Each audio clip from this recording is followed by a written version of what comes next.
Je lis toujours vos commentaires et j'ai ma petite liste qui est à côté de moi, qui est remplie de suggestions de vidéos. Et je me suis dit que j'allais commencer un petit peu à la diminuer. Donc ce week-end, je vais faire des vidéos que vous attendiez depuis un certain temps sur mes notes du bac. Et je vais faire une vidéo où je vais m'entraîner à une colle d'anglais parce que ma colle d'anglais c'est la semaine prochaine. Je me sens pas trop prêt. Du coup, voilà, je me suis dit tant qu'à m'entraîner, autant le faire en vidéo. Voilà. Vous m'avez demandé comment s'améliorer en langue. Et étant donné que je suis auréolé par cette majoration en anglais, je me suis dit que j'allais répondre à cette question, quoi. Comment progresser en langue et comment je me suis amélioré en anglais moi, sachant que j'étais pas particulièrement bien parti parce que, j'ai jamais vécu dans un pays anglophone, j'ai pas eu de parents qui parlaient anglais, j'ai pas eu d'amis à proprement parler anglophones, enfin, donc voilà, j'étais pas tout à fait bien parti pour être bon en anglais. Mais alors, comment je me suis amélioré en anglais? Donc ça, c'est l'objectif de cette vidéo, comment s'améliorer en langue, en fait. Alors, premièrement, en fait, là, c'est surtout, si vous avez le temps de le faire, c'est de faire vos divertissements en anglais. Ce que j'entends par divertissement, c'est-à-dire regarder des vidéos. Moi, je regardais énormément de vidéos en anglais. Je jouais à des jeux vidéo. Si vous aimez bien les jeux vidéo, moi, j'ai fait ça avec Skyrim. Ça m'a énormément fait progresser, quoi. Skyrim en anglais. Et ça, vidéo, jeux vidéo, lisez si vous voulez en anglais, vraiment lisez des journaux, lisez des livres, etc. En fait, tout ce que vous ferez, ça va vous aider. Donc rien n'est... enfin, n'importe quoi. Tout peut servir, voilà. Donc ça en particulier au niveau de vos divertissements, je sais qu'il y a beaucoup de gens qui aiment regarder des séries en anglais. Ça peut être bien, mais il faut aussi savoir varier avec...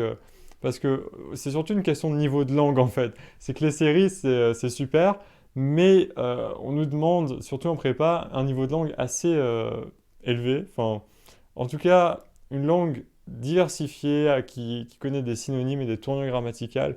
Donc ça passe notamment par la lecture de la presse, et ça c'est un autre point que je vais souligner, c'est lire la presse si vous pouvez vraiment. Moi je lis le New York Times, souvent, enfin surtout l'an dernier, je lisais le New York Times, voilà, donc ça c'est vraiment pratique. Autre chose, un autre point qui est vraiment très important et que moi je fais, en fait, disons que j'avais un niveau correct en anglais en seconde déjà, et en première j'ai décidé d'accélérer ça en apprenant beaucoup de vocabulaire. Et en fait, apprendre beaucoup de vocabulaire, c'est ça qui va vous faire vraiment passer au niveau supérieur. C'est-à-dire que une fois que vous savez formuler des phrases relativement basiques, enfin vous exprimer, vous arrivez à passer au niveau supérieur en apprenant un vocabulaire plus diversifié qui va vous permettre de parler d'idées vraiment plus complexes, etc. Du coup, comment j'ai fait ça? En fait, c'est très simple, je suis passé par le système de flashcards, notamment par Anki. Alors, si vous ne connaissez pas Anki, il faut absolument que vous connaissiez Anki, parce que c'est vraiment la base, ce logiciel. C'est un système de flashcards. Donc, en gros, si vous ne connaissez pas, je vais expliquer très rapidement. Une flashcard, c'est en gros une carte. Voilà, hop, une carte. Vous avez un front, un back. Et en fait, le front vous pose une question et vous devez deviner ce qu'il y a derrière. Donc en langue, c'est particulièrement utile parce que vous mettez un mot par exemple en anglais et vous devez deviner le mot en français. Et inversement. Donc ça, je l'ai fait. Je suis passé donc par Anki, qui est libre, gratuit sur PC, payant sur mobile, qui est vraiment très pratique, mais il y a aussi d'autres logiciels si vous voulez les utiliser. Et d'abord, j'ai commencé par utiliser des decks qui étaient préfaits. Donc j'ai téléchargé des decks de niveau C2, de niveau B2, C1 aussi, et du coup, j'ai commencé par améliorer mon vocabulaire comme ça, en faisant des flashcards. Et je continue cette année, alors en espagnol notamment. En espagnol, pendant les vacances, j'avais un petit peu de retard, du coup j'ai accéléré mon rythme et j'apprenais 60 mots par jour. Donc 60 mots par jour, sur 10 jours, ça fait 600 mots. C'est vrai que c'est quand même pas mal, mais c'est nécessaire parce que moi je manque énormément de vocabulaire en espagnol. La dernière fois, j'hésitais sur comment dire cadeau, enfin vraiment la base quoi. Du coup, voilà, j'ai vraiment des lacunes de vocabulaire en espagnol. En anglais, ça va, comme je vous le dis, parce que depuis la première, je travaille ça, voilà, donc bon, ça va, je m'en sors. Donc le vocabulaire, c'est un très gros morceau.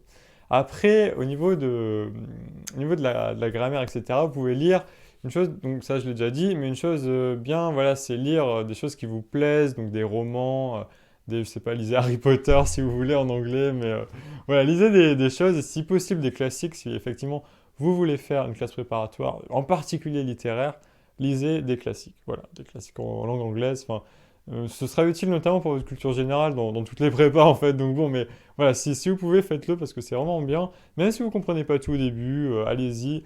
Moi, je me souviens, j'avais commencé, c'était dans les vacances de première. J'avais lu Dickens, A Tale of Two Cities. J'ai adoré ce livre.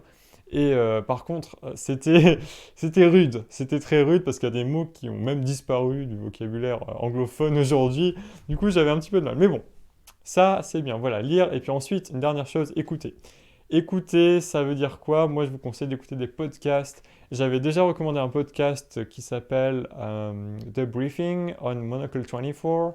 Et c'est super bien parce que c'est un podcast d'actualité internationale qui a un focus assez précis quand même sur le Royaume-Uni parce que s'ils sont basés au Royaume-Uni, mais ils ont des bureaux partout dans le monde et du coup, ils traitent l'actualité du monde entier. Ça, c'est vraiment super intéressant parce que vous avez des analyses économiques, politiques, etc. Ça tient super bien au courant de l'actualité anglophone. Moi, j'écoute ça 1 heure tous les jours et c'est pas 1 heure de perdu, clairement. Enfin, voilà, je fais ça en mangeant, en faisant mes flashcards, enfin voilà. Donc voilà, la langue, ça se travaille vraiment tout le temps. Et ça, voilà, donc pour améliorer le niveau de langue de manière générale. Après, pour réussir au concours, c'est encore autre chose, parce que pour réussir au concours, déjà, il vous faut un bon niveau de langue, un niveau de langue solide.